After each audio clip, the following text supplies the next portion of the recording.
Hello friend, आज हम SSC GD constable GK का मॉक टेस्ट इस वीडियो में लगाने वाले हैं। मैं आपको इस मॉक टेस्ट में जितने भी सवाल बताऊंगा टॉप 25 वो सवाल अभी एग्ज़ाम जो चल रहे हैं उसी एग्ज़ाम से ये लिए हुए हैं। बहुत ही मेहनत से मैंने ये जो सवाल हैं बहुत ही मेहनत से ये इकट्ठा किए हैं। ठीक है, तो आपको इस वीडियो देखने से बहुत ही ज़्यादा लाभ मिलेगा। जो आपके आने वाला एग्ज़ाम है उस एग्ज़ाम के लिए यह वीडियो बहुत ही ज़्यादा लाभदायक होने वाली है। जिनके एग्ज़ाम है उनके लिए यह वीडियो जो बहुत ही ज़्यादा मॉक टेस्ट ये बहुत ही ज़्यादा लाभदायक होने वाला है। ठीक है, तो अब हम टाइम वेस्ट नहीं करते हैं और अपनी पढ़ाई को स्टार्ट करते हैं। हमारा पहला सवाल ये है, 1917 में सरोजनी नायडू ने किस महिला संगठन की स्थापना की थी? ठीक है, ये आपका सवाल अभी आया हुआ है, तो बाकी इसका सही आंसर हो जाएगा वो है महिला भारत संघ की स्थापना की थी। ठीक है, सरोजनी नायडू ने, यानी कि ऑप्शन बी जो इसका वो सही आंसर है। चलो अगला सवाल देखेंगे। अगला सवाल है, निम्नलिखित में से कौन सा स्थल भारत में मध्य लोह युग के दौरान आरंभिक नियोजन का साक्ष्य प्रदान करता है? तो इसका सही आंसर हो जाएगा वो हो जाएगा कौशाम्बी, यानी कि ऑप्शन डी। चलो अगला सवाल देखेंगे। अगला सवाल ये है, 1906 में स्थापित अखिल भारतीय मुस्लिम लीग के प्रथम अध्यक्ष कौन थे? तो इसका सही आंसर है वो है आगा खान तिरते, यानी कि ऑप्शन डी। अगला सवाल देखेंगे। वीडियो अगर अच्छी लगी तो वीडियो को लाइक ज़रूर कर देना, और ऐसे मॉक टेस्ट और ऐसे प्रैक्टिस सेट देखने के लिए इस चैनल को सब्सक्राइब करके बेल आइकन को प्रेस जरूर कर देना, क्योंकि मैं सभी एग्जाम के लिए प्रैक्टिस सेट और मॉक टेस्ट लेके आता रहता हूँ। ठीक है, चलो अब हमारा सवाल यह है, मोखरियों के किस राजा ने दावा किया कि उसने परवर्ती गुप्तों को हराया था? तो यह सवाल है, बाकी इसका सही आंसर है वो है ऑप्शन डी, यानी कि सर्ववर्मन। ठीक है, चलो अगला सवाल देखेंगे। अगला सवाल यह है, भारतीय स्रोतों में किस ईरानी मूल के समूह को शक पहलव के नाम से जाना जाता है?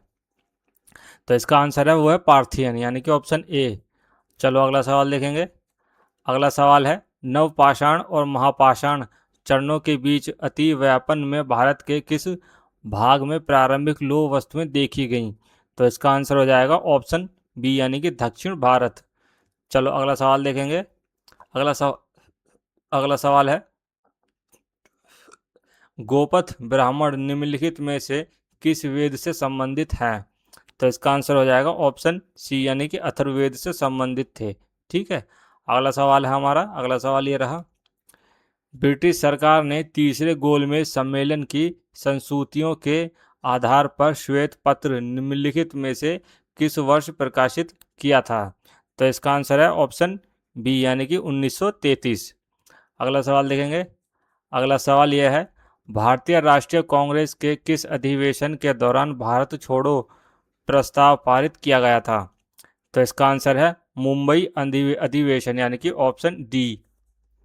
अगला सवाल देखेंगे। सवाल यह है, मोखरी मूलतः सहायक शासक थे जिन्होंने बाद में निम्नलिखित में से किस क्षेत्र में एक स्वतंत्र साम्राज्य स्थापित किया? ठीक है, तो इसका आंसर हो जाएगा ऑप्शन डी, यानी कि पश्चिमी गंगा मैदान साम्राज्य की स्थापित किया था। ठीक है, अगला सवाल हमारा यह है, विष्णु पुराण के अनुसार चंद्रगुप्त मौर्य की माता कौन थी? तो इसका आंसर हो जाएगा ऑप्शन बी, यानी कि मूरा एक शिकारी की पुत्री थी। जो कि वो एक शिकारी की पुत्री थी, वो चंद्रगुप्त मौर्य की माता थी। ठीक है, अगला सवाल है, अंतिम शुंग शासक की हत्या उसके मंत्री ने किस शताब्दी में की थी? तो इसका सही आंसर है वो है ऑप्शन डी, यानी कि पहली शताब्दी ईसा पूर्व में की थी हत्या। ठीक है, चलो अगला सवाल देखते हैं। अगला सवाल क्या कहता है, ऑप्शन जरा इसके नीचे आगे दो। सवाल यह है, लॉर्ड हार्डिंग की हत्या का प्रयास किस क्रांतिकारी नेता ने किया था? तो इसका सही आंसर हो जाएगा ऑप्शन सी, यानी कि राज बिहारी बोस ने, क्रांतिकारी नेता ने प्रयास किया था लॉर्ड हार्डिंग की हत्या का। चलो अगला सवाल है। अगला सवाल यह है, NBPW जिसे लोह युग का सबसे व्यापक मरंद भांड क्रम माना जा सकता है का पूर्ण रूप क्या है? मतलब NBPW की फुल फॉर्म के बारे में पूछा जा रहा है। ठीक है, बाकी इसका सही आंसर हो जाएगा ऑप्शन ए, यानी कि नॉर्दर्न ब्लैक पॉलिश्ड वेयर। चलो अगला सवाल देखेंगे। अगला सवाल हमारा यह है, किस विशिष्ट मिट्टी के बर्तन उत्तर भारत में प्रारंभिक लोह युग की बस्तियों की पहचान बन गए? तो इसका आंसर हो जाएगा ऑप्शन डी, यानी कि चित्रित धूसर बर्तन। चलो अगला सवाल देखेंगे।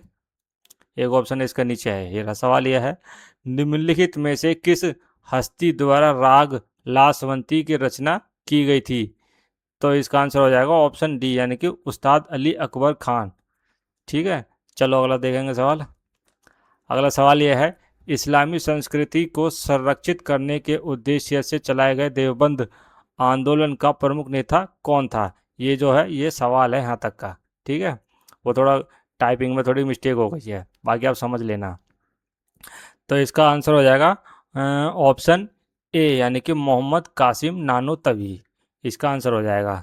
अगला सवाल देखेंगे। अगला सवाल है, निम्नलिखित में से किस वेद में नृत्य नीति और नृत्य कला का उल्लेख है? तो इसका आंसर है ऑप्शन बी यानी कि ऋग्वेद। अगला सवाल देखेंगे। अगला सवाल है, ब्रिटिश ईस्ट इंडिया कंपनी और मराठा पेशवा बाजीराव द्वितीय के बीच बेसिन की संधि पर हस्ताक्षर निम्नलिखित में से किस वर्ष किए गए थे? ठीक है, तो इसका आंसर है, ज़रा नीचे है ये वाला, तो इसका आंसर हो जाएगा 1802 ऑप्शन डी। अगला सवाल देखेंगे। अगला सवाल है, निम्नलिखित में से किस बौद्ध ग्रंथ में बौद्ध भिक्षुओं और मठवा सीनियों के लिए नियमों का उल्लेख किया गया है? तो इसका आंसर है ऑप्शन डी यानी कि विनय पिटक। अगला सवाल देखेंगे। अगला सवाल है, ऋग्वेद में गंगा नदी का उल्लेख कितनी बार हुआ है? तो इसमें जो है उल्लेख हुआ है सिर्फ एक बार, यानी कि ऑप्शन डी इसका सही आंसर हो जाएगा। अगला देखेंगे सवाल। अगला सवाल यह है, निम्नलिखित में से कौन सा मौर्यकालीन पुरातात्विक स्थल लकड़ी के कटघरा के अवशेषों से संबंधित है? तो इसका आंसर है ऑप्शन डी यानी कि बुलंदी बाग। अगला देखते हैं सवाल अगला क्या है। तो अगला सवाल यह है, पहली शताब्दी ईसा पूर्व में उत्तर पश्चिमी भारत में तक्षशिला के आसपास किस समूह के लोग बस गए? ठीक है, तो इसका सही आंसर हो जाएगा इसका सही आंसर है ऑप्शन बी यानी कि कुषाण। कुषाण समूह के लोग बस गए थे उत्तर पश्चिम भारत में तक्षशिला के आसपास। ठीक है, चलो अगला सवाल देखेंगे। अगला सवाल ये है, प्रागैतिहासिक कालों के वर्गीकरण के लिए 3 काल प्रणाली शुरुआत किसके द्वारा की गई थी? तो ये की गई थी क्रिश्चियन जर्गेंसन थॉमसन, यानी कि ऑप्शन सी इसका आंसर हो जाएगा। अगला सवाल देखेंगे।